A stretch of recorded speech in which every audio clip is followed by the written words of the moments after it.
Hey, what's going on? It's Bill Burr, and it's time for the Monday Morning Podcast for Monday, June 5th, 2017. What's going on? How are ya? How's it going? How was your weekend? It's really not Monday morning at this point. I mean, it's still my Monday morning. It's 20 to fucking 11, but by the time I finish this shit, it's going to be about noon. Saskatoon. See the Northern Lights. I just had a fucking amazing weekend. I want to thank everybody who came out to Clusterfest up in San Francisco, this new comedy festival. I was up there Saturday, and on Sunday, I had like a Make-A-Wish weekend. It was crazy. I went up there. Let's see, what did I do? I did the 2 Dope Queen podcast. Then I did the comedy jam, goddamn comedy jam. We were playing outside near City Hall, which I called the fucking state capitol. Anytime I see a dome, I'm like, that's got to be the capital of the state. I mean, why would they spend that much fucking money making something look that impressive, and all it is just City Hall? You tell me the fucking mayor lives there? Jesus Christ, I'd love to see the governor. Governor's above the mayor, right? Is that how it works? It's like meter maid, then it goes mayor, then governor, then state representative, congressman, right? And then a senator. And then the MotoGP level is you're the fucking, you're the president, all right? Who tweets and gets up and storms out of interviews when he doesn't like the questions. So I landed, I did a private gig, and then I did 2 Broke Girls, then I played drums at the goddamn comedy jam outside the fucking mayor's house in this giant square. There was a couple thousand people there. And I forgot to adjust this one cymbal, so every time I bring my stick up, he had like the fucking crash cymbal. The other drummer had the crash cymbal, Nick, right above it, and I kept hitting it, and I was missing shit. I was fucking up, but I just kept going. It's kind of a learning experience. Like, I fucked up a lot, I thought, but I just kept going, and somehow it landed on its feet. And then later on that night, I did a show there. I don't know how many fucking people were there. It was freezing. It was the coldest I've ever been doing stand-up. It was just like outside.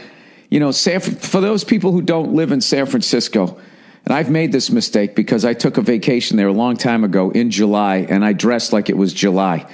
San Francisco's summer, I believe, is like end of September to like middle of October. It's really quick. And the rest of the time, it is fucking freezing. So I was in this little fucking trailer in the back, which always cracks me up about this business. You know, you're like, I'm going to make it. Someday I'm going to be a star, and you end up in a fucking trailer park for most of your career. So I'm in this trailer, right? Not even a double wide. I'm fucking sitting there. And, oh, by the way, Les Claypool's band played across the way before I went up, so I got to hear them play. I couldn't see him play, but I got to meet him briefly. This is my Make-A-Wish weekend. I just fucking broke out the double pedal, and I've been trying to play Tommy the Cat and that type of shit, which I'm failing miserably at, and here I am meeting the fucking guy that wrote the goddamn song. He was cool as hell. His band sounded amazing. So I was standing there, and I did a show. It was me, Joe DeRosa, and Pete Davidson, and I was sitting in the trailer trying to get warm, learning from the East Coast, going, all right, if I'm already cold with my hoodie and my jacket on, I need to take this shit off and let my body adjust, so when I go out there, when I put the hoodie and jacket on, I'll be all right. That's something you learn as a kid. If you already put all your snow shit on inside the house and your body adjusts to your temperature in the house with that shit on, you can then go outside and you're going to be freezing cold. I don't know how it works. That's how it works. You got to take your fucking jacket off. So I was doing that. And as I'm doing it, I'm listening to DeRosa, and he's murdering. And like the laughs he's getting is not opening a show laughs. And he went out there, like, no pun intended, cold. There was nothing, no music. I don't know what the fuck it was. Just, ladies and gentlemen, Joe DeRosa. And he walked out to the parking lot where the hell we were performing, and he was getting laughs that were not opener laughs. And then he brought up Pete Davidson, and he's fucking killing just as hard. Both of them absolutely murdered. Whoever was at the show, I know, can back me up on that. And then I went out there, and it was one of the more memorable shows I've had with like the mayor's house there. They had the dome. It was all lit up in like this Celtics green, which was pretty cool. And where they'd sat everybody, there were like these traffic lights that were telling you to walk or not walk. And I kept, was seeing the sign when they were counting down whether it was safe to walk across the alleged traffic that was no longer there. I kept thinking that was like the end of my set. It was like fucking me up. And whenever the red light came on, I'm like, does that mean to wrap it up? I kept, it's a fucking traffic light. I don't know. Anyway, so I did that. And then on Sunday, and then I went to a big after party, got to hang out with DeRosa, Big J, Nate Bargatze, all these fucking guys, man, just having a great time. And then the next day, I got to interview Jerry Seinfeld, promoting his Comedians in Cars Getting Coffee. That's going to be out on Netflix. And I can't even tell you how fucking nervous I was to do that. Because I was just like, all right. I was joking in the interview going like, I always feel like I'm one dumb comment away from you just standing up and just walking out of the room and I never see you again. Like that's the vibe he has. And as I said that, he stood up and just walked starts to walk off the stage. I was like really nervous because I thought that, I don't know. I just thought he was going to give really quick, short answers. And I was just going to be sitting there like Chris Farley when he did that sketch when he interviewed Paul McCartney. Like, remember when you did Seinfeld? That was awesome. Like, I thought I was literally going to be that guy. But within 2 seconds, I realized, oh, wait, this guy did The Tonight Show with Johnny Carson. Why wouldn't he come out here and absolutely fucking kill it? If he just sat here giving me quick answers, the thing would go nowhere, and then he would look bad with me.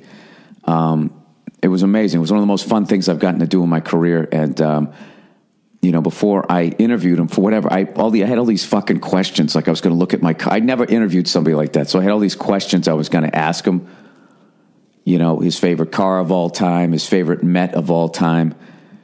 What level dictator would you still be willing to do a private show for? You know what I mean? And I never even had to look at him. I asked a few of those. I think I asked him who his favorite Met was. I forget who he said. It was someone from like the 69 series. But it's probably that guy that dove and caught the ball.